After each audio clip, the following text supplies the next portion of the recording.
We're live. Hey guys, welcome to the Devil Drives Lada, episode 34, I think. We are...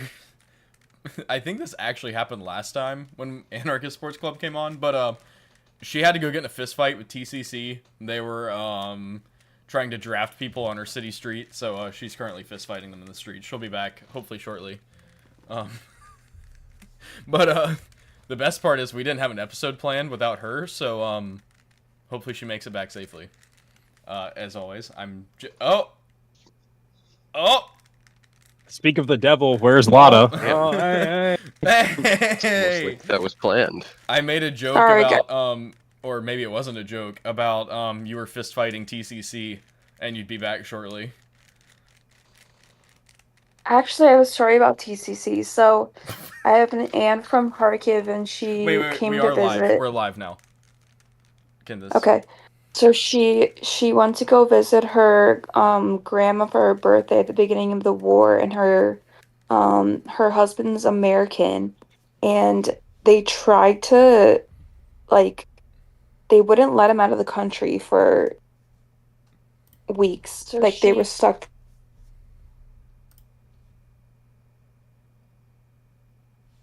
I don't think SBU liked my joke. Anyways, severe asthma issues. Anyways, I ended up finding where this guy was, and they were like, because they get money for every guy that they kidnap, right? They don't go to training or anything, they just go to the meat grinder. And they were like, okay. And no. And they were like, oh, okay, he's free. I was like, and then that's how it's done. Wait, so what do you tell them? You cut out for just a second. Oh, I just said I showed them my American passport, and I said I'll call the embassy. Oh, nice. Good job. I have I have to actually have a TCC story. I'll tell you in a few minutes. But I am Jamie. I run Ohana Arms. I spent time in Ukraine in a combat and instructor role for almost a year, and now I just do this podcast every week, and I occasionally play BB Wars, which we might talk about either this episode or the next one, or coming soon. Who's next for introductions, and then Sasha, if you want to go last. Not. Ian, you want to go next, so that way you can continue Sure. working? Yeah, I'll go. What's up? I run a weird little company called Operator Supply. We go do, shop at it. Military surplus and sewn goods and that kind of stuff. I did not do any cool guy shit. I'm just a guy. But he makes cool guy stuff. That's true. Cool guys wear some stuff that I make occasionally. Cool, my turn. Hi, I'm Zach, the neighborhood friendly anarchist that sometimes blows out bolt carriers from using like frontier ammo when I schizophrenically was already panicking about potentially having to shoot frontier ammo before said incident happened. This incident happened last week, or immediately before the podcast, and we have pictures of the bolt carrier group last week. So if you want to find those, go watch last week's episode with our friend Ringmaster. But yeah, so I do that on occasion. I game, and then otherwise I just do my own everyday life, and that's about it. Very nice. And Miss Anarchist Sports Club. I'm Sasha, and I was on the U.S. Olympic team for 12 years. And then after my mom got cancer, I took care of her for 10 years. And now I'm an unemployed photojournalist, filmmaker. That's a really big word. Can you tell us where you are right now and what you specialize in as far as photojournalism? I'm in. I can't tell you the town, but I'm near Donbass. Yeah, I need your grid coordinates actually. Yeah.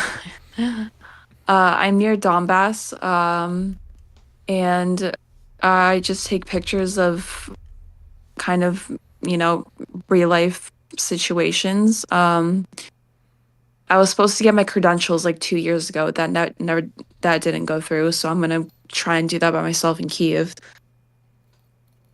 Or my what's it called? My press pass or whatever. Your little lanyard that says press makes you special. Yeah, that makes you special. Um, All the cool kids have it. That's not true. The all-access pass to the man-made horrors beyond your comprehension. Yeah, dude, Yeah. that's a really well put together description. I will say It's like the battles in Beer Sky. How long was he here for? I don't know. Is that a question or do we have an answer? I don't Do you have actually an know. answer? I don't know that much about that guy, to be honest with you. I don't know much about that guy either, but he's also like, I don't know. I just don't trust anybody. I don't trust anybody anymore. That's fair. Which, speaking of trust, hold on, I have a story to read you guys. This is directly from my group chat with the people that I fought with. One of them just recently went back. I will not disclose any names or anything. But this is a American, and oh no, where's the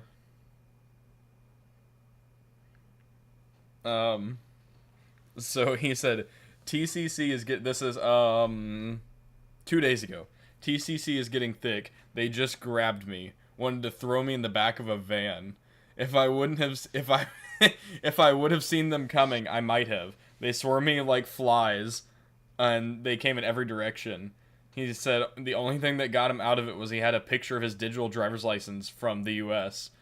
Wait, I think I posted that video. Oh, maybe this was 2 where days he's ago. like, There might be a video. This happened 2 days ago. This happened 2 days ago. There's another video where there's a bunch of Americans and they're trying to grab him and they're like, I'm American, I'm American. He's like, I'm American. Yeah. And then the cops get involved and it was the whole thing. That was funny. But this is basically the same thing. And then he saw that this individual was a vet and was like, oh, have a good day, and just let him go. And then one of the guys like, why didn't you just show him your passport? He's like, dude, I literally stepped out of my room to walk downstairs to get a coffee, and I couldn't even make it to get a coffee. He's like, it's in the same building, and they were waiting on him. In what town? I don't know. He did not specify. But literally in like... They usually go into the poor towns, and some of the towns don't even have men left, so the women are like... There's a man. Like there's no men left, and so the women are plowing fields and like using tractors. That's wild. That is very wild. Yeah. It's like what did Lindsey Graham say to the last Ukrainian? Wait, what? Oh, yeah, something like that. For better or worse. Yeah, you we were joking earlier about pre-podcast that your Starlink kept getting disconnected because SBU wasn't happy. And then that you were fist fighting TCC. But yeah, recently you have gotten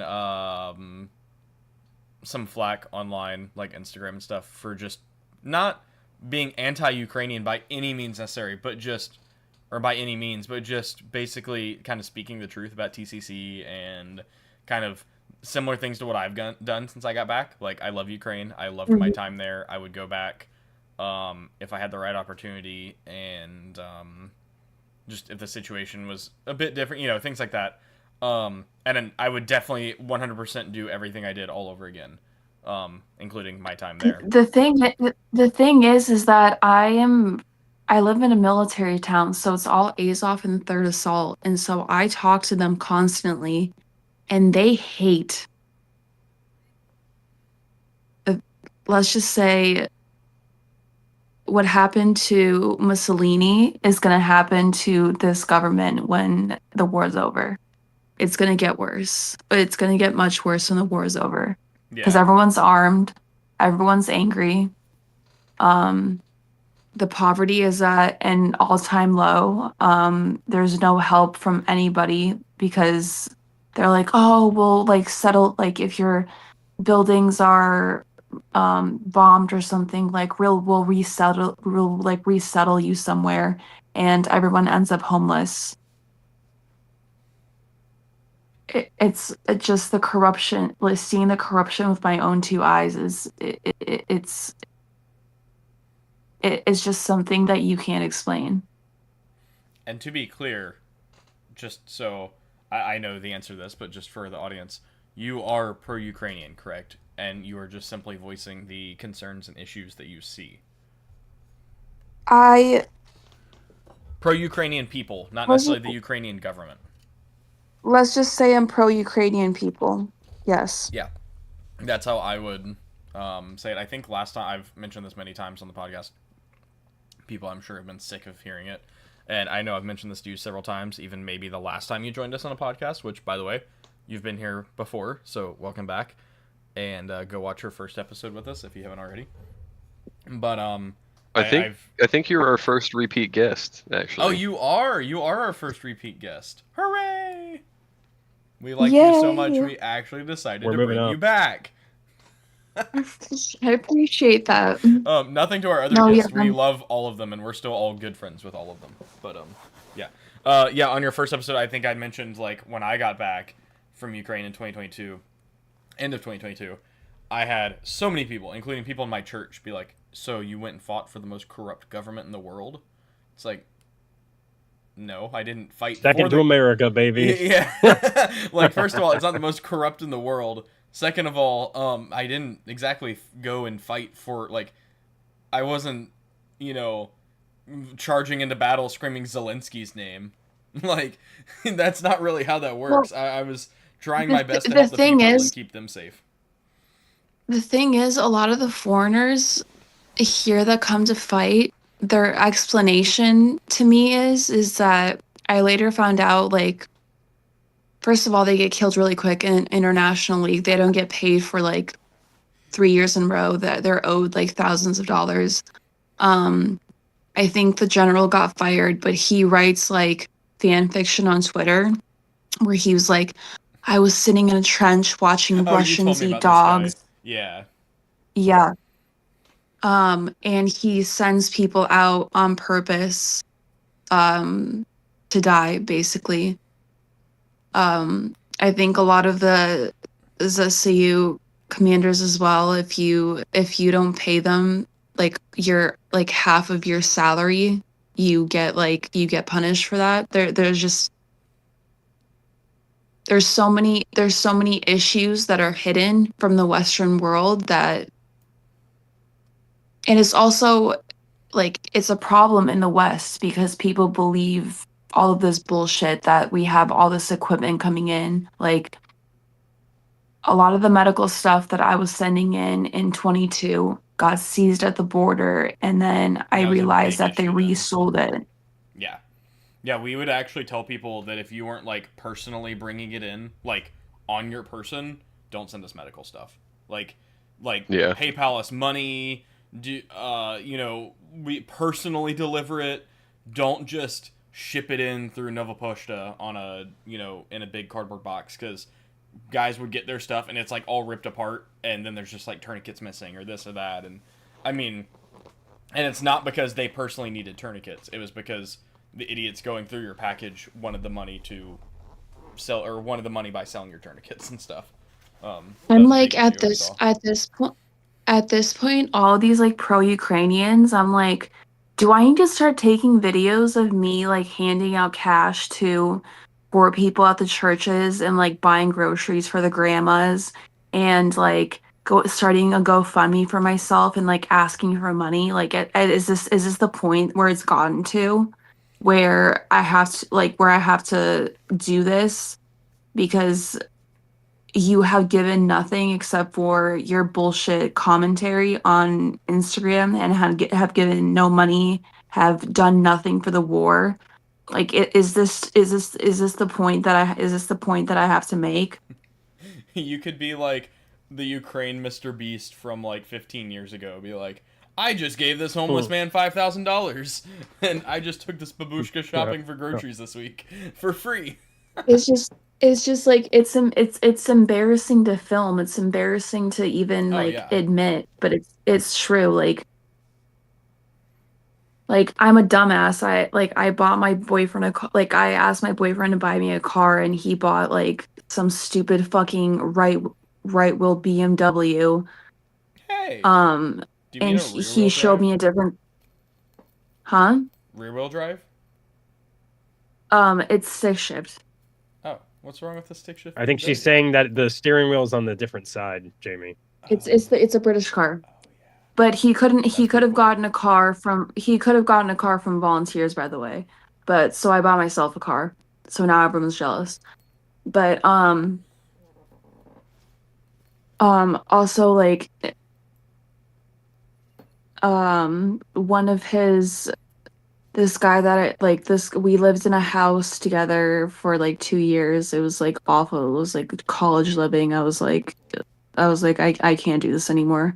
Thank God we have like an apartment now, but he was like, I don't know, like we like would share traumas, and he'd be like, I'm always here for you, and like blah blah blah. And then I got here and he was like, I think we have to distance ourselves from each other.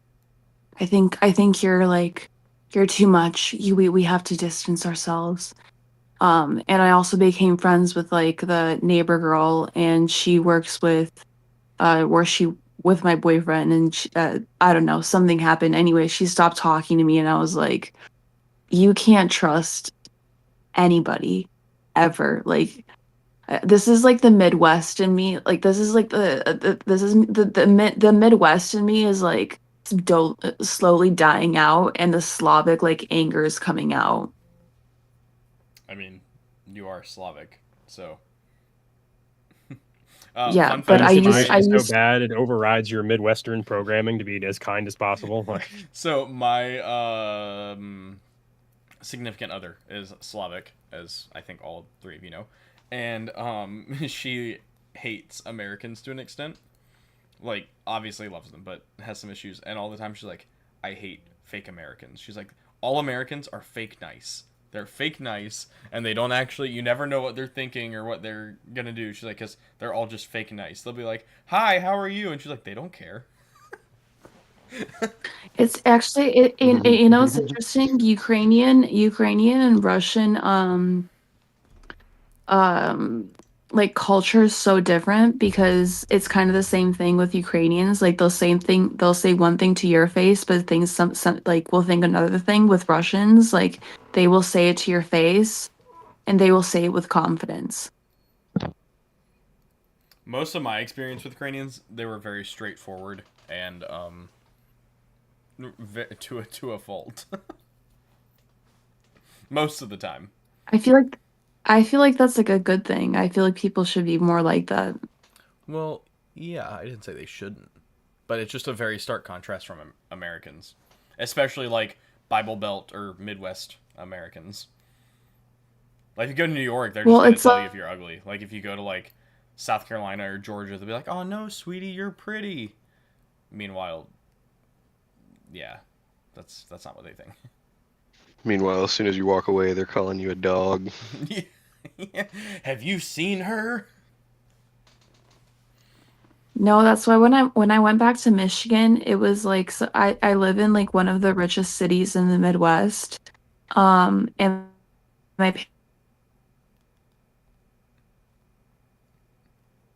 accident bought a home there because it was like it was like the cheapest home that was in like the nicest area in Michigan.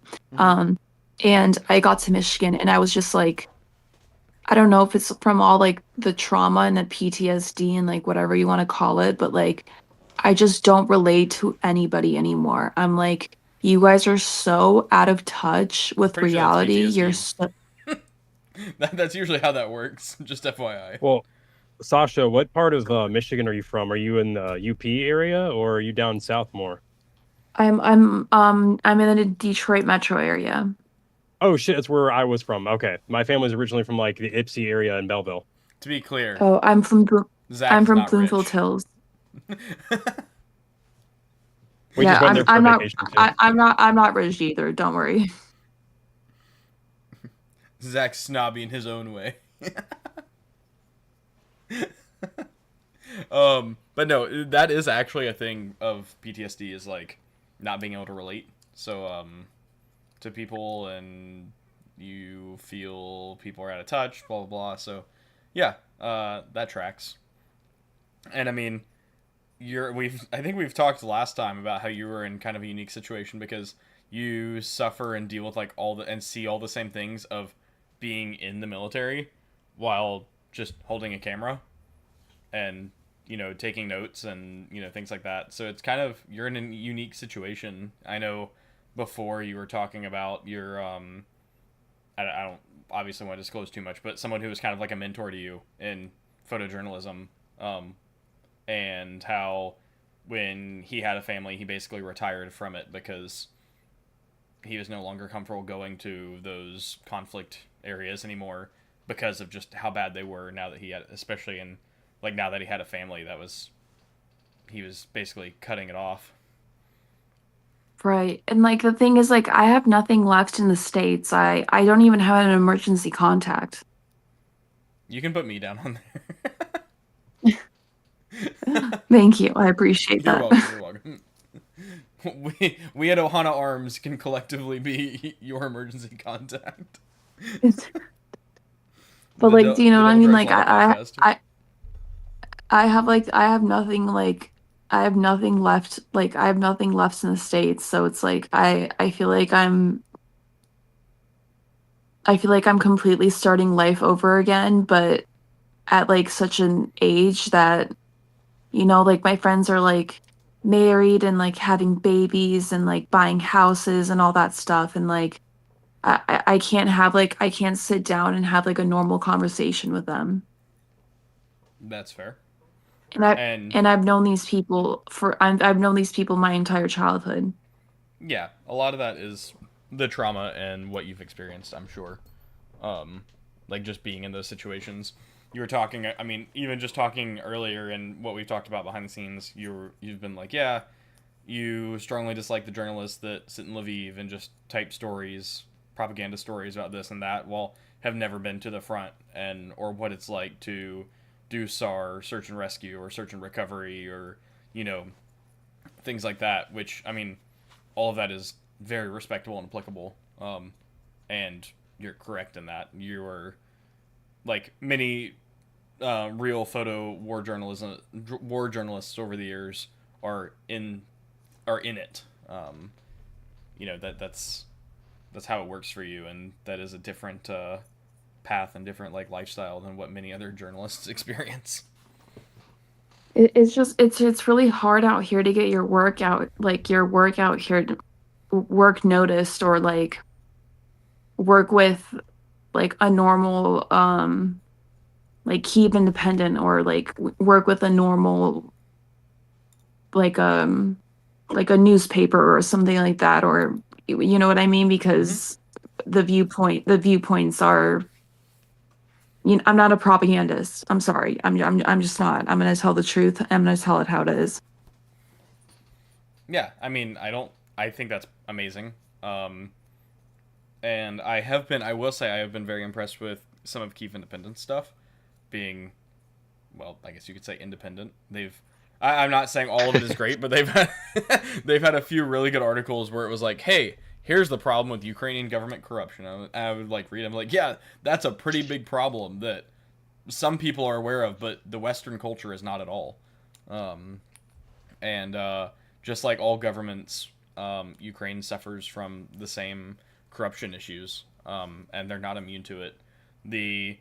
It's interesting you mentioned earlier about how Westerners, I guess specifically Americans, or I guess Western Europeans also, are like, Ukraine are good, or Ukraine is good, blah blah blah. But in the Western culture, there's really like two takes. It's like Ukraine equals bad or Ukraine equals good, and it's like either depending on who you ask or on what day. Like Marco Rubio apparently went on some rant like 2 days ago about how Ukraine is stacking Russian bodies faster than Russia's stacking Ukrainians and how like he's so proud of Ukraine and they're like being super efficient. Well, like 2 weeks ago, was going off about how horrible and it's just Joe Biden's puppet state, blah blah blah, things like that. So it's like there's no in between with Americans. And it's just like the propaganda machine goes berserk. The body numbers that they put out are so incorrect that No way. Sorry. It's like it's disgusting. Like they'll know men are dead and they'll mark them as missing so that the family doesn't get payouts. Yeah. I mean, I'm sure that happens. I did not personally have that happen, but I'm sure that things like that happen. It's I think Russia's doing the same thing. America does the same thing. You mean a government would purposely misreport their casualty numbers for any number of reasons? It's crazy. That they would do that. I have no idea if this is true or not. I have no confirmed sources on this matter, so don't think that I do or am smarter or whatever.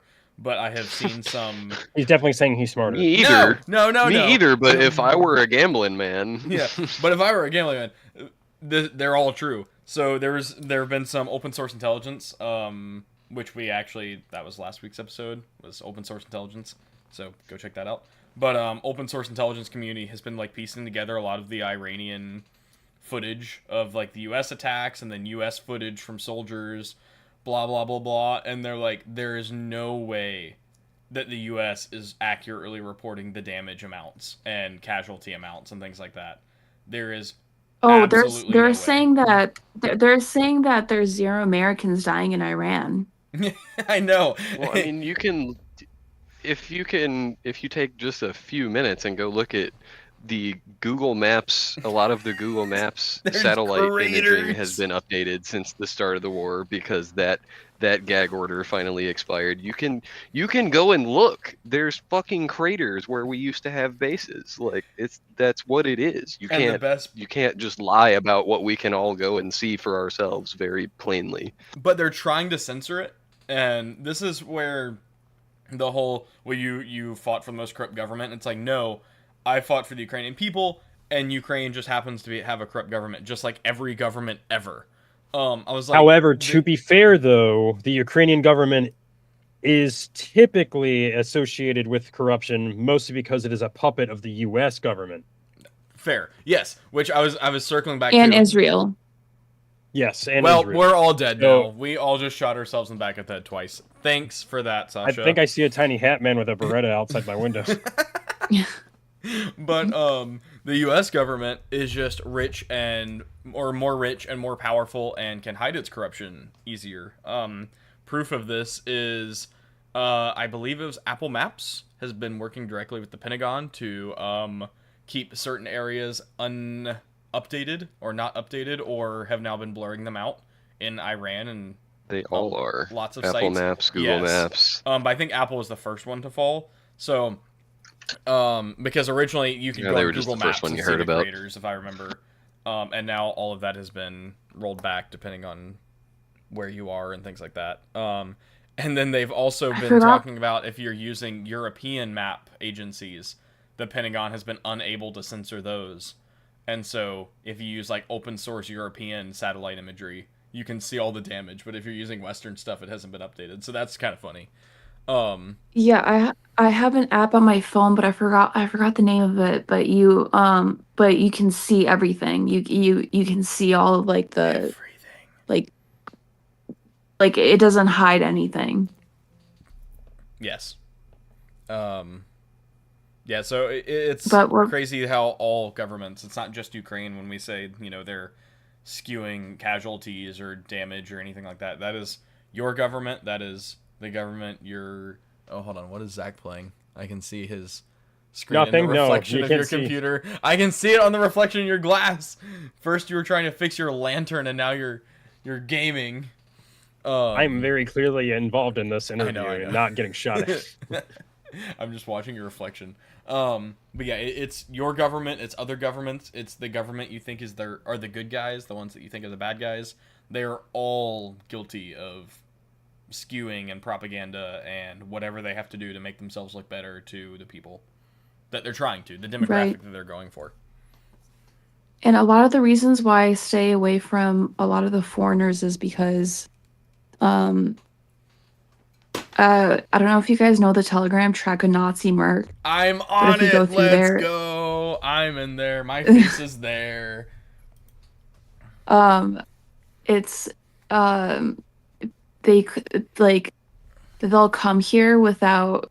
First of all, they'll be here for 3 years, not learn the language, or they'll just die out here immediately because they said that they're like special Delta forces. Special but Navy they were like SEAL military Delta Ranger police. Force. Yeah, of course. They're special forces in America. But a lot of them are either like running from something. They have like 5 different baby mamas and they're like not paying child support, or they're running from criminal records or like some shit like that. And like they come out here to fight because I'm like, what is, I'm just because I'm just interested. I just asked them like, well, why Ukraine? They're like, well, this is the easiest country to get into to fight because there's no visa. Like, you don't need a visa to get in here, so this is like the easiest country. We just wanted to see war. Yeah.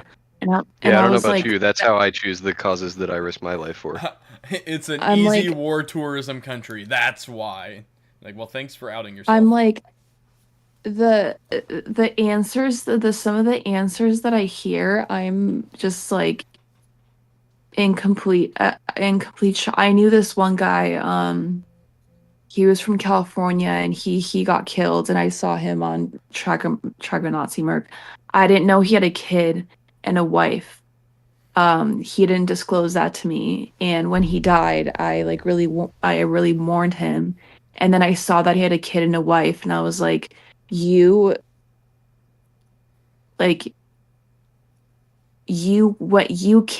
decided to come out here with a child and a wife for what reason? Like, what was the reasoning? What are you fighting for? Like, he had like a steady job in America. Like, I'm just, you know what I mean? I'm sorry, I'm so tired. I just don't even like have the words to describe like the. I mean, your I don't know why gabbers you're were flaccid. tired. It's only 1:30 your time right now in the morning. So I don't or wait, 2:30, 1:30? It's not that late. It's not that late. My favorite when we interviewed a guy, he like joined our team, and basically our kind of thing was like, hey, I mean, because we couldn't really choose who joined our unit like beforehand. Like, basically they'd show up and they'd be like, hi, I'm here to fight with you guys, and we're like, okay, who are you?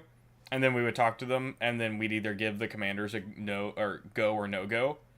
And even then, like, even if we gave them a go, it wasn't just like, hey, we're going on an op tomorrow, want to come? Like, this is like a process of like not making them like our little slave, like, hey, clean my gun, do this, but it's like, hey, we're gonna keep sitting and talking to you. You're gonna see how we do things. We're gonna, like, you don't just get to join, like, come here and then go on the first op available. Like, you're gonna have to kind of show us who you are, what you can do, what you know, things like that first. And we're gonna basically go interview through boot camp, because... do all of that. Yeah. So, like, that's kind of how it worked. And this one guy, we were like sitting and talking with him one day. I think we've talked about him on the podcast. I won't spoil the ending real quick, but we were like, hey, so why are you here? And he's like, I wanted to be a chaplain. We're like, noble, okay, so keep going. He's combat chappy. Yeah, and so he like keeps going. He's like, if I remember correctly, And then he was what actually happened? in the U.S. He was like U.S. Army. I think he was like got out as like an E2, E3 or something like that. And so he's just like chatting with us. He's like, yeah, he had a DD-214 if I remember correctly. And we're just like talking, and he's like, and I just really want to help people, and I want to help the soldiers and help you guys like get closer to Jesus. Blah blah blah blah. Like, just kind of keeps on. We're like, so far noble, but something's just still slightly off. And he's like, and I had an arrest sounds like a warrant in threat, Alabama. vaguely. And we're Get like, closer to Jesus. come to any church in Eastern Europe and get closer to Jesus. What I the just fuck? wanted to be a chap, but then he continues to What go was on, the and we're warrant still for? fishing. And he's like, yeah, I have an arrest warrant in Alabama, so I decided to come here. And we're like, aha, there it is. What was it for, though? Did he tell you? I believe it was drug-related. Domestic violence. Oh. It was drug-related? I believe, if I go off memory, it was drug-related. This individual did pop up on the news because we basically gave him a no-go, and we could not, I don't remember the exact situation, I'll have to ask some of the guys. We were not immediately able to fire him from the unit for some reason. So instead of firing him from the unit, we basically all just disowned him. We wouldn't talk to him, we wouldn't talk to him more than necessary. We wouldn't share intelligence. He wasn't invited to intelligence briefings or maps or mission planning or anything. We didn't allow him to see anything or know anything about us. He'd try to follow us on Instagram and stuff, and we're like, deny. No. And one day, finally, we got rid of him, whatever. And then 4 weeks later, he's on Russian news in Moscow, and he was like, the Ukrainians are horrible. Here, I'm leaking all of these intelligence documents they have and all these pictures, and I was an insider. I was a spy for Russia, and I was in Ukraine the whole time, and I bamboozled them, or, just that kind of stuff. And we're like, first of all, this isn't surprising. It's hilarious. Second of all, no one ever told you anything. I don't think he even knew my last name. Things like that. It's like, dude, you have no insider information. We all knew you were not trustworthy from the get-go. Yeah, you bamboozled no one. You have no information, I promise, because no one wanted you. And it was this whole thing, dude, we clowned on this guy so hard on every online piece, every, whatever. It was fantastic. He was all in track of Nazi merc, talking about, they're proof that Ukraine are the bad guys and that they're so bad and corrupt and they're so stupid that they let him, infiltrate them. And it was a great, overall, a funny experience in hindsight. But we lost Sasha. But I was gonna say, who was that? Yeah, it was funny. I'll try to find an article or something. I don't even remember his name, which is hilarious.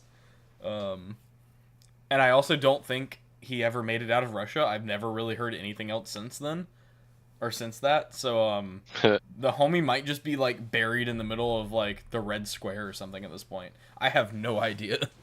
They found out everything he was saying. He had nothing, so they just dumped his body or something. His call sign, I do remember this, was Alabama. That's what we called him. We're just no one really even cared to know his name. We were just oh yeah, that's Alabama. That's where he's from. That's where he has arrest warrants. But remember, he came here to help people and be a chaplain. He's definitely working as a landscaper at some Russian dude's dacha or some shit.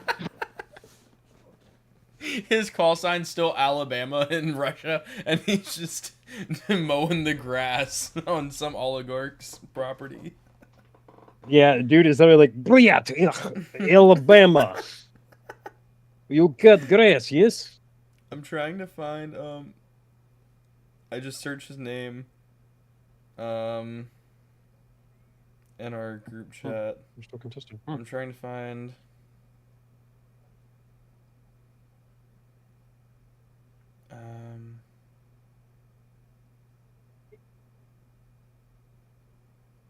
Yeah, dude, there's so much old drama and information here that I've completely forgotten about.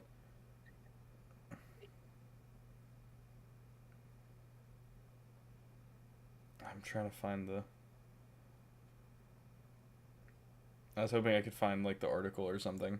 Oh, welcome back. Are you back? I cannot find... I was hoping to find, the article and the videos of Alabama, but... so far, I've been unable to. When I do the interview with his face Taki Kurd. Oh, he's got some tea to spill, and he gives no fucks. Because you know the Kurdish guy who's fighting with the Kurds. He's on Instagram at Tacticurd, all one word. Yeah. Do you guys know who Cossack Gundy is? Yeah. Yeah, I've heard he of followed that. I don't he followed me know. he followed me recently, and he's got some stories about him. Kozai Gundy was actually in Mariupol, if I remember correctly, at the steel mill. Is that correct? I think he was. Or am I getting him confused with someone else? Yeah, and he was in Syria before that. You know. Oh, I didn't know that actually. Depending on the time frame, that was. Let's just say on the way back from when they were exchanging what's it called, detainees, he was looking nice and plump while the rest of the guys were looking like they were in the Holocaust. So that's all I'm going to say about that. Got it. Nice and plump. The words of Anarchist Sports Club. You can. I am gonna try to find the Alabama stuff to show you guys. Russia spy. Oh wait! I found it. Business Insider. A U.S. veteran joined Ukraine's International Legion. No, he didn't. Then made a shock defection to Russia. Ex-comrades say he was incompetent and left behind a trail of chaos. I remember reading that. I didn't know that was. I remember that was like 3 years ago. I think I remember that. 2023, which I mean, it happened like January. Let's see. Among them was John. That's what it was. John McIntyre, a 25-year-old American veteran nicknamed Johnny Alabama or Bama by his fellow fighters. I mean, we were fighters. He was not. There are no fellow fighters. It was just we were the fighters who took up arms and joined the International Legion of Territorial Defense of Ukraine. Videos show the American among the uniformed fighters on the ground calling out, "God bless Ukraine" and "F you Russia." He then switches sides. In February 2023, McIntyre was sitting in a restaurant in Moscow talking to a journalist from the Russian state-controlled network RT about his decision to defect from Ukraine to Russia. McIntyre is the first known foreign fighter to have crossed the main lines to join Russia, which I don't even know how he did, to be honest. Like, that's wild in and of itself. Yeah. He claimed that he went to Ukraine with the intention to defect all along. But two legionnaries who directly worked with McIntyre told Insider he was an erratic and unstable person who wreaked havoc in Ukraine and was pushed out of the Legion before he even decided to defect. Dude, this tracks. So I guess he was in Legion before he came to us, which how we got him, I don't really know. But yeah, I will link this article down below. This is hilarious. Oh, Malcolm Nance, a former U.S. Navy senior chief petty officer, intelligence, and foreign policy analyst. He is currently in 3rd Battalion International Legion. I guess Nance was the one that said how retarded. I think we can say that word 3 times per podcast. I think we agreed. He's the one that said the dude is just sick, wild. Definitely earned it in this case. This dude, I would just like to say, was apparently a chief petty officer in the Navy, and this is like the most Giga Chad looking black dude holding an M1A I've ever seen. Yeah. Actually, I've got some stories about that too.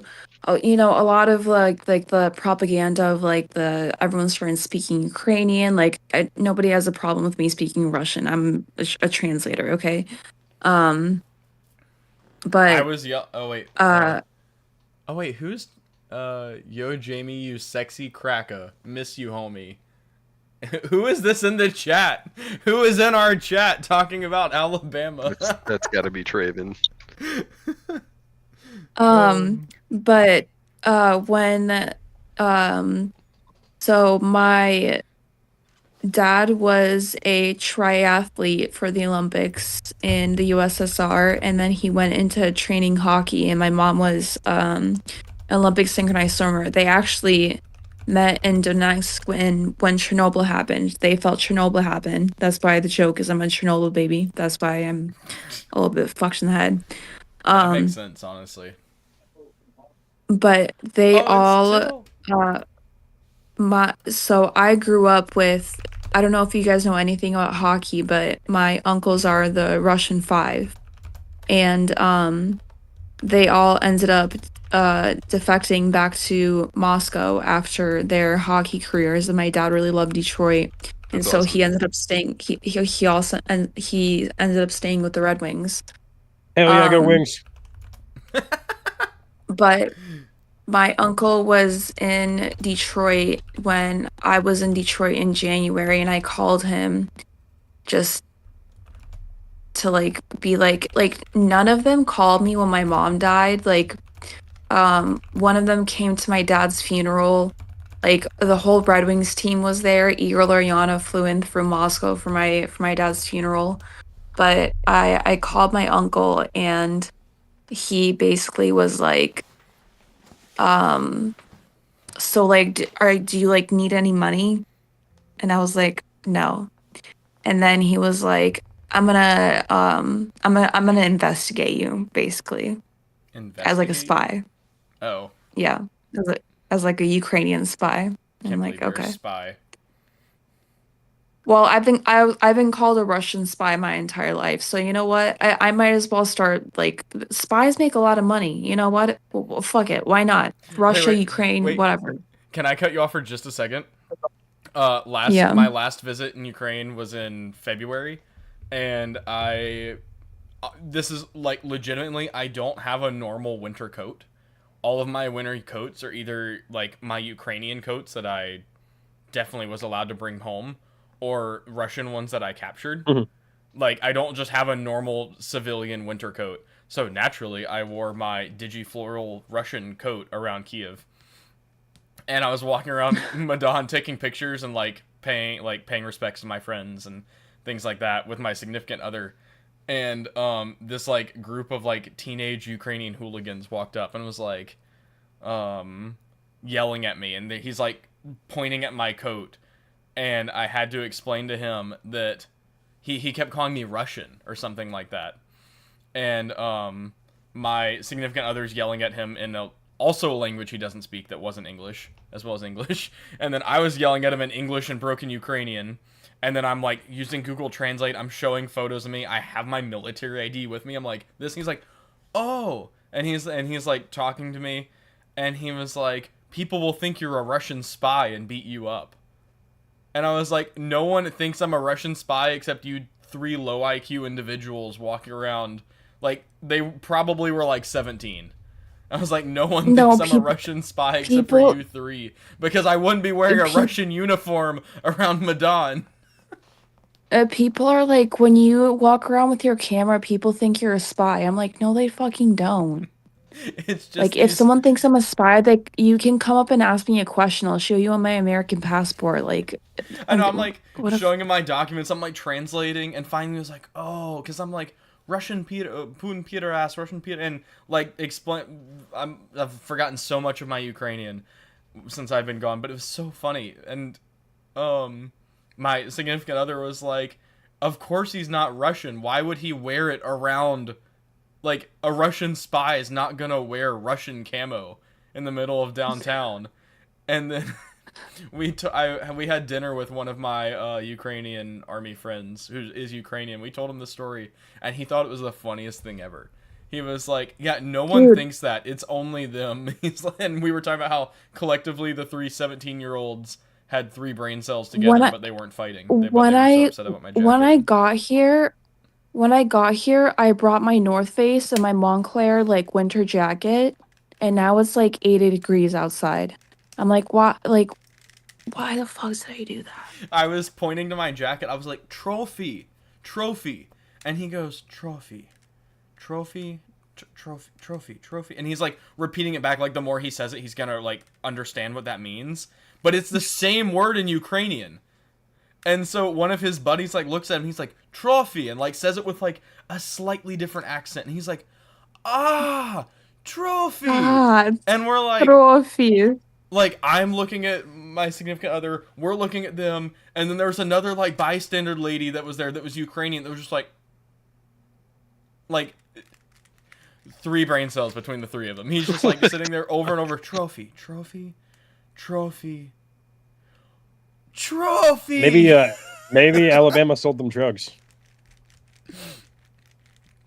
Oh, okay, so, hold on, we have, maybe Alabama did sell them drugs, maybe. So, Yeah. Chris Till, who he is in our comment section right now, we fought together. I have some really sick videos of us in foxholes together that I still have not watched to this day. I love you, Chris. I hope you're doing well. I haven't seen him in a couple years since a funeral of one of our friends.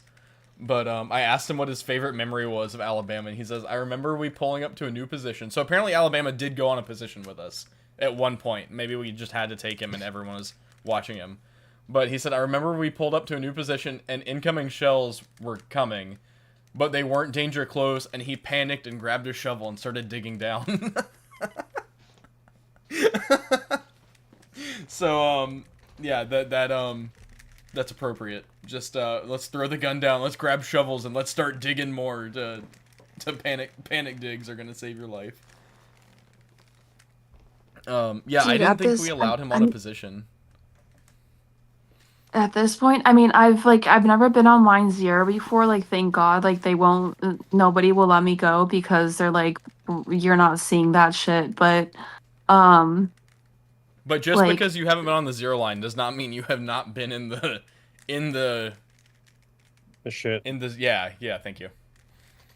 Yeah, when we were in Kramatorsk, what you saw and what you've done. When we were in Kramatorsk fixing my car, there were like incomings, and we were just like, not again. Just not in my car, please. Please, not in my car. Not my car. Which, it's crazy, for people that don't understand, having a car in Ukraine is can quite literally be a lifesaver.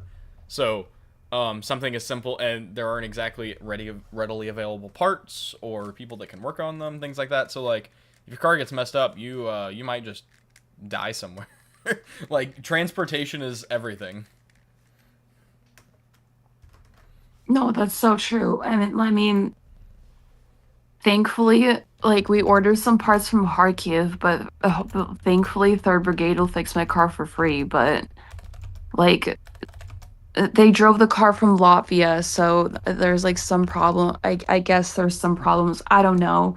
I don't know if the men are lying to me. I know I've driven Jeeps my entire life. Like, I know everything about Jeeps. I don't, like, my parents always drove nice cars. I really don't give a shit about nice cars. And I got a Mercedes here. And, like, the only thing I can do is, like, check, like, the oil. And, like, that's it. The rest of it, I'm just, like,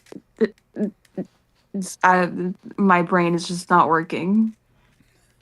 I mean, it is, very late there. Okay, so Chris said apparently we allowed him on position 1 time, and never allowed him to come back. Allegedly. And immediately learned better. So, yeah. Wait, how did he even... Oh my God, I have another story for you. Okay, go. Shoot. Oh, did I tell you about the UN? Maybe.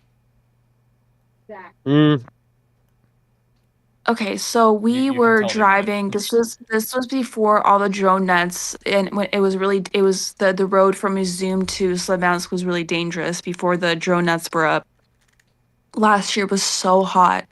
I was in my bikini. I was half naked, and I see, you know how Izum's blown up everywhere. Everything's blown up. We see UN vehicles parked outside. They're in full gear with a photographer, and I was like, please stop the car so I can take a picture with them. They're like, if we stop on the way back, because there's no way we could turn around. We were driving too fast. But I was like, can we please stop and just take a picture with these clowns? And then I think it was a year ago, I was in Kiev for a couple of days, and there were a couple of UN workers, and someone was like, oh, she speaks English, can you translate really quick? I was like, whatever. It was a 10-minute conversation. I find out through the grapevine a couple of weeks ago that apparently I took them to line 0 and we almost got captured by the Russians. Whoa. Why would you do such a thing? I was like, do you know how, first of all, the UN doesn't do shit except for stay in 5-star hotels and orders hookers and cocaine. Sorry, I don't know if you can say that on here. Hookers They and Hookers don't and blow. Hookers and blow. Yeah! We're gonna start our own podcast with hookers and blow. they're too scared to like even come out here, that they're in full gear at a blown up gas station. Do you know how stupid you have to be to get captured by the Russians as a volunteer? First of all, do you know how many drones you have to dodge? Second of all, do you know how far you have to drive and walk and go to get captured by the fucking Russians and know the roads, how to get there? Do you actually like in your head, do you actually think I know how to get captured by a Russian? Do you know how to get captured by a Russian? Maybe you want to defect The ignorance. because you've been a Russian spy all along. The whole Should I go? time. I'm like, should I Google it at this point? Because like, Google Maps to Russian lines. Hey Siri, take me to the Russians. Avoid toll roads. Where's the prisoner collection point? I just like the comment about Kozak Gundy being plump. Nice and plump. Yeah, that was great. well, apparently he wanted to do like frontline journalism after he got captured, and they wouldn't let him back into the country. Oh, SBU got angry. They turned off the Starlink. He got Damn. interviews and stuff like that. Up your back. Can you hear me? Yep. Yeah. You're back. Yeah. Now they're using him as like a propaganda tool for like captured, and that's the thing that pisses me off is that they focus. It's like clockwork. That's what pisses me off. Like as soon fighters as they do, instead of like there's so. Like there are so many homeless veterans, like there's so many injured people, there are so many injured men that need help that the government doesn't give a fuck about, that need money for surgeries and like prosthetics and like all of that, like our friend Chris Till in but the like comments that's right like now. He's getting a robotic arm in Ukraine.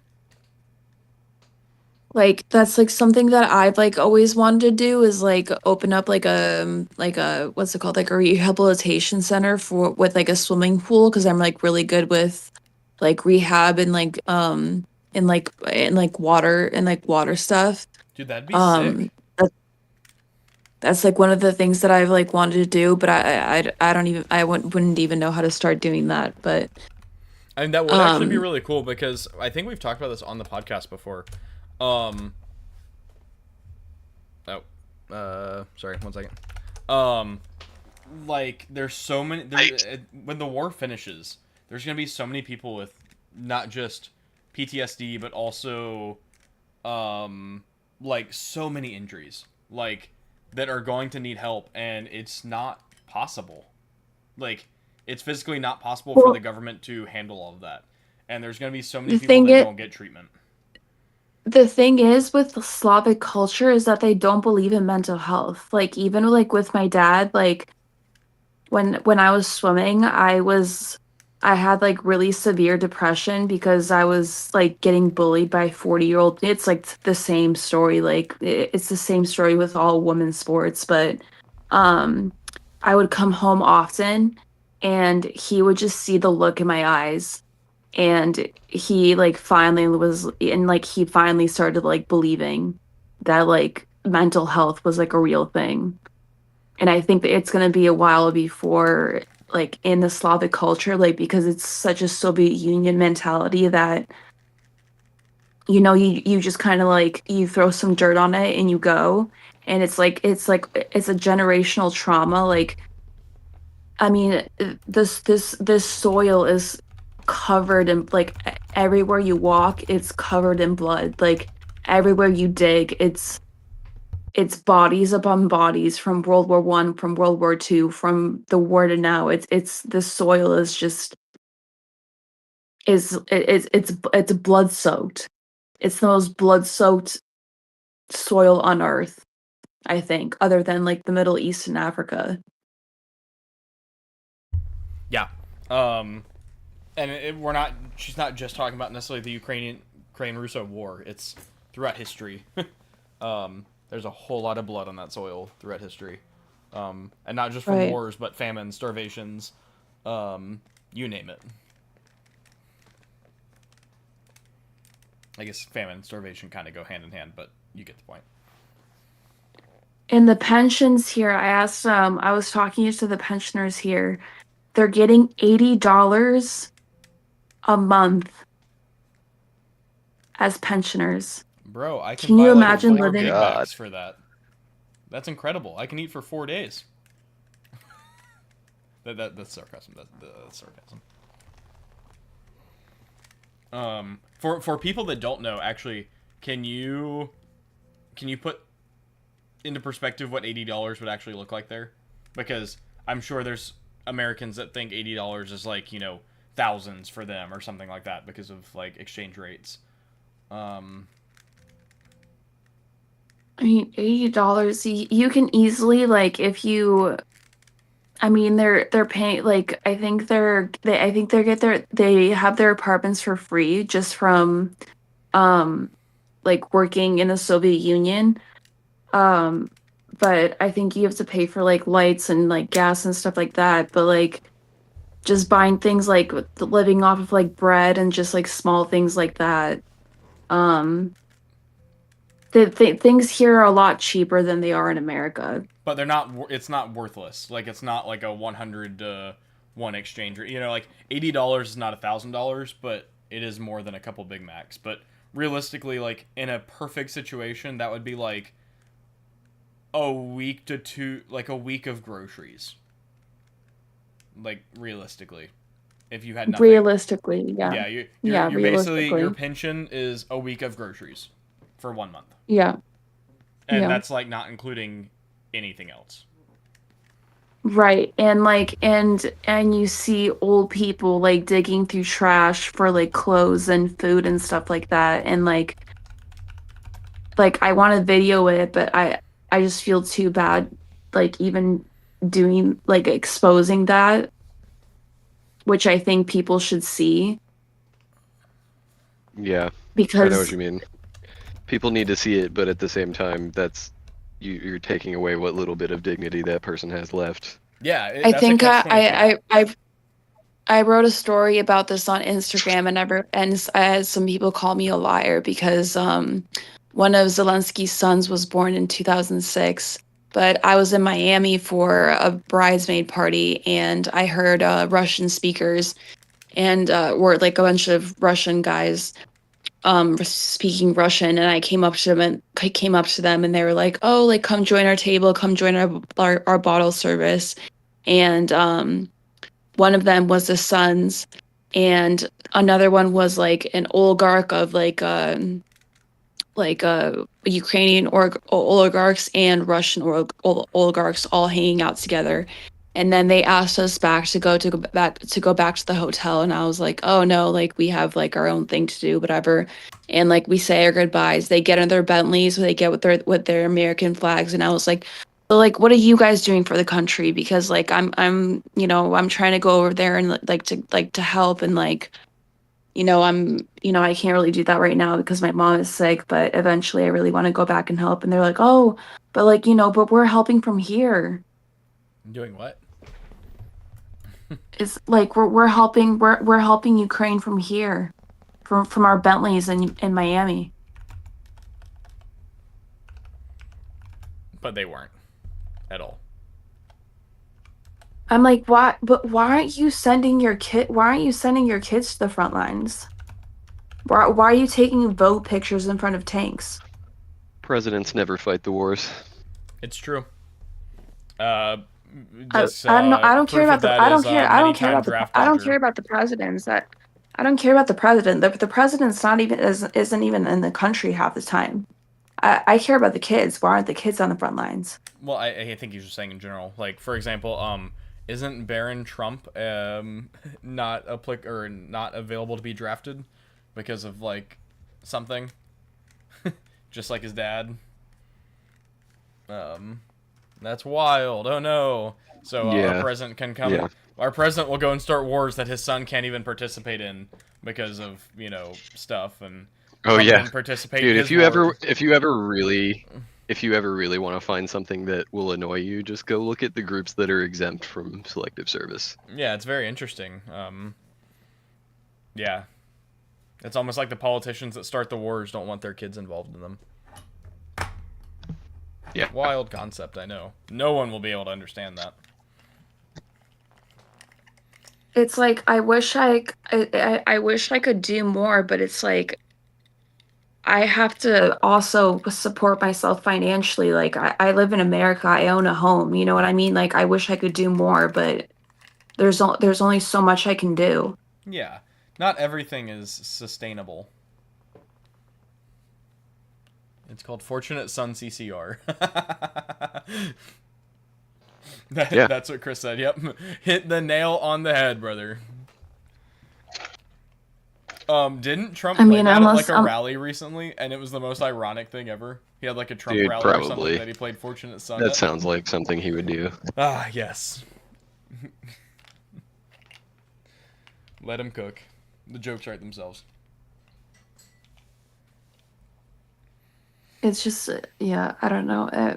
I've like, I don't know. I think. I saw one of my best friends. When was it? Last year. I saw her for the first time in like 3 years, and she was looking into my eyes, and she was like, your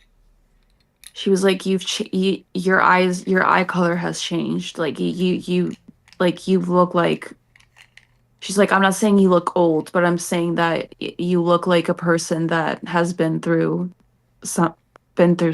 something." Oh yeah, you can see it in people's eyes. Absolutely. I've met a few people recently, semi-recently, where I was out with my significant other, and I was like, "Look at his eyes," and she was like, "Yeah." And I was like, "He's seen things." Like, first of all, it was a very stereotypical like global war on terror GWAT vet, but not the bro vet grunt style kind of guy, but the real kind of guy. And I was like, look at his eyes. And I was talking to a mutual friend. I don't remember exactly how, but then they were like, oh yeah, that guy did so. So I was like, there we go. Like, you can just see it. Like, people look differently. They look differently in their eyes, the way they rest, the way they look, things like that. It's a very interesting concept. I'd love to read a thesis paper or something, a research study paper on it. I think it's also the generational trauma doesn't end here. It just keeps going and going. No. Yeah. It never stops. Never will. The real consequences of this war will not be felt for decades yet. I actually read that in a woman you have your generational trauma gets passed down from your grandma and your great grandma when your mom has your child. It's a very interesting concept. So that's why I was like, oh, that's why I hoard things, and that's why I'm always like scared that I'm gonna lose everything. Lots of like nature versus nurture arguments there.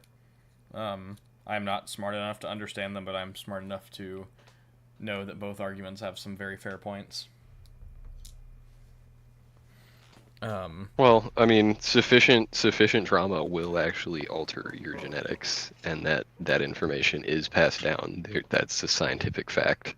Yeah, I mean, it's like what's called microevolution or macroevolution. Like, you adopt certain characteristics to, longer eyelashes or small things like that, but it's not just a physical appearance thing. Right. There's different traits involved. But I don't know to I like just what remember extent it's my actually, to what extent, I just remember both of my grandparents were both my grandpas were pilots during World War II. One of them got shot Wait, back down up by just the a second. I can Nazis, hear and you. then he kept flying. And my entire family is like artists. They like draw beautiful paintings. And he drew like these beautiful like nature paintings, and he came back and his PTSD was so bad that he started drawing communist stars like all over his paintings. And just like the alcoholism and like all of that was so bad that my parents were like, I think my my mom, my my mom, my on my mom's side of my family. I don't know. I never knew my grandparents, but we always died really young. But I think they got a divorce, and I think my parents made a pact where they're like, we're not gonna be like our parents and try really hard to you know move to the U.S. and like start a better life and have like a better life for ourselves. Like I don't think they necessarily like wanted this life for me, but you a calling is a calling, but you know it is what it is. Whatever. I mean, I think that tracks. Like, I think that's very applicable. And I mean, it'll affect different people in different ways. How long have we been going? What? Okay, guys. Huh? You're good.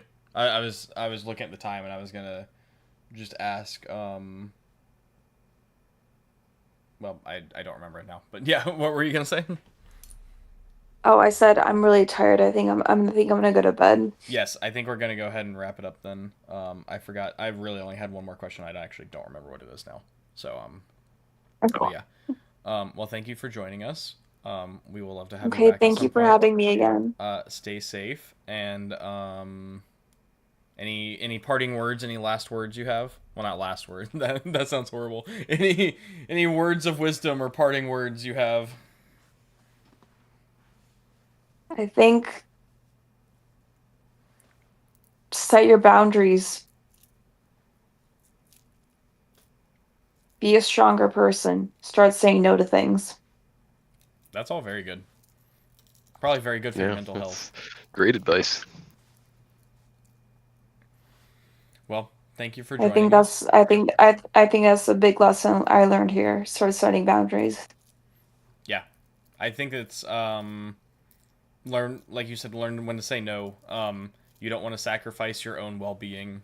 Like you talked about how much money and time you spent and things like that, and just to help, but at the same time you've sacrificed so much of yourself and continue to do so. So I think that's a very good takeaway. Okay. All right. Thank you guys for having me on again. Sorry I'm so tired. No, it's fine. It's very late and we're very understandable. So, thanks for coming. Stay Good night, you safe, guys. and we'll see you again soon. Okay. Have a good All night. right. Bye. Goodbye, guys. Bye. All right, guys. Well, that is Anarchist Sports Club. And honestly, that kind of wraps up our episode. We didn't have a ton of stuff planned other than just talking with her and getting the latest scoop and details and information on what exactly has been going on, happening, and will continue to do so. As all of you guys probably know, Ukraine is kind of a big deal in my life, and I am still very closely tied to a lot of people there, and try to keep up with as much information and people as I can that are there and interacting. Actually, on that note, a kind of weird thing, Norarm, I don't know if you saw, Ian, Norarm is now doing some Ukraine manufacturing, and they have a spin-off of their Kandahar combat shirt that is now like a Donbass hoodie or something like that. That they're starting up. So that I did not see that. I think they posted that today. I don't remember the name, but yeah, they make cool stuff. But the place that makes cooler stuff is Operator Supply, Ian's company. So check them out. We actually have. I guess I'll kind of touch on it really quickly. We have a airsoft event. A bunch of us guys like to get together and play some BB Wars, because it's much safer than real wars. And it's actually a great way to get training. As we will again be deploying to the front lines of the BB conflict in Larpistan. And what is Donbassonia was like Northside Group's thing for Donbass, so we need to come up with one for BB Wars as well. But yeah, we'll be going. It's at Guardian Center, right? Perry, Georgia. Correct. Yeah. Guardian so we'll be Center, there Perry, in Georgia. End of July. The end of July.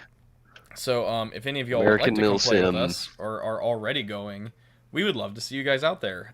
Ian is personally sewing some shirts for us, and we will be rocking those that weekend. So are you gonna actually get flags and patches and stuff made, stickers or whatever, so we can properly rep your brand this time? We'll probably have a flag. I don't know about flags. I'm telling you, we can all wear one as a cape. We can be a running billboard for your company.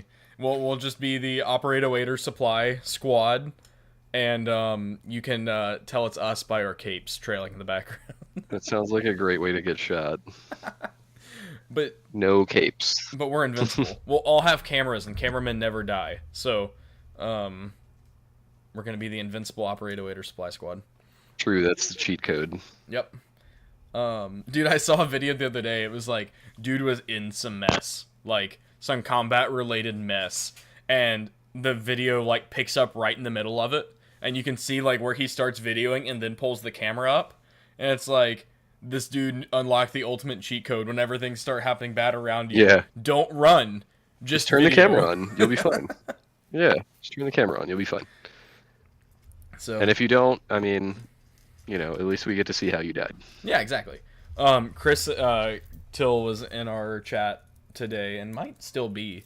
I have some really cool combat footage of him and I in a foxhole getting actively hit by a Russian tank from less than a kilometer away. So like some War Thunder type stuff. And I have yet to ever watch the footage, but I have it saved. Like an actual like tank or like a BMP or something like that? Actual tank. Fuck. Like direct fire from a tank. There was no indirect fire. The tree, we were in a foxhole sitting in front of a tree. I had my rifle, he had his rifle, and then I think we had a PKM and an RPG sitting behind us in the foxhole. And the RPG was peppered with shrapnel because the tree behind us got hit behind our foxhole. And like we had branches fall on us, stuff like that. It was wild. So I would love to actually watch that footage one day and maybe even have him on. But all that to say, the cameraman did not die that day. So it might be a real life cheat code. All right, guys, thanks for watching. I don't know if we'll have an episode next week. I know I said that last week, and I actually knew that we had an episode this week because we had already agreed that Sasha would be joining us. But I actually don't know for sure if we'll have one next week. So stay tuned. I'm really excited to have more guests on recently. This has been a lot of fun. Last week was one of my favorite episodes we've ever had, with Ringmaster talking about hacking, data hoarding, archiving, flock cameras, things like that. And this one was a great one too, Sasha. So hopefully we can continue to have guests on. But making a hackers reference in the big 2.6 is always a good time. I know. Yeah, somebody, who was it? I was showing someone the video of him on, and they watched like the first few minutes of the podcast or something. They're like, dude, I need to go back and watch the episode. I looked him up on Instagram, and his bio said ethical hacker, and they were like, I haven't seen that in so long, and I'm so happy it's making a comeback. Oh, I meant specifically when he made a reference to Hackers the movie. Yes. which, if I remember correctly, was a terrible movie, but really cool. It was terrible, but in the best possible way. Yes. So, but yeah, he is super cool. Go back and watch that last episode. It has actually been our best performing episode ever to date as far as views in 1 week. And it seemed to have actually like pretty good retention. So, go back and watch that, and we will have him back on, as well as hopefully many more guests. So, thank you guys for watching. Do we have dad advice, or are we just gonna stick with Sasha's and set boundaries for yourself? Yeah, I think we can leave it there. Set boundaries for yourself, people. Neither of us are dads. The only dad we had left already. Yep. Yeah, I don't know where he went. He didn't even say bye. He hasn't texted. So he had to go. He had to go take care of the kid. Okay. Put him down for the night. Put him down. Oh, I made that joke last week. Yeah. I made the exact same joke last week. All right, guys. Thanks for watching. At least you're consistent. I know that's a horrible thing. Consistent in a bad way. So, we'll catch you guys next week if we have one. If not, we'll catch you guys soon. Thanks for watching, and stay safe and set boundaries.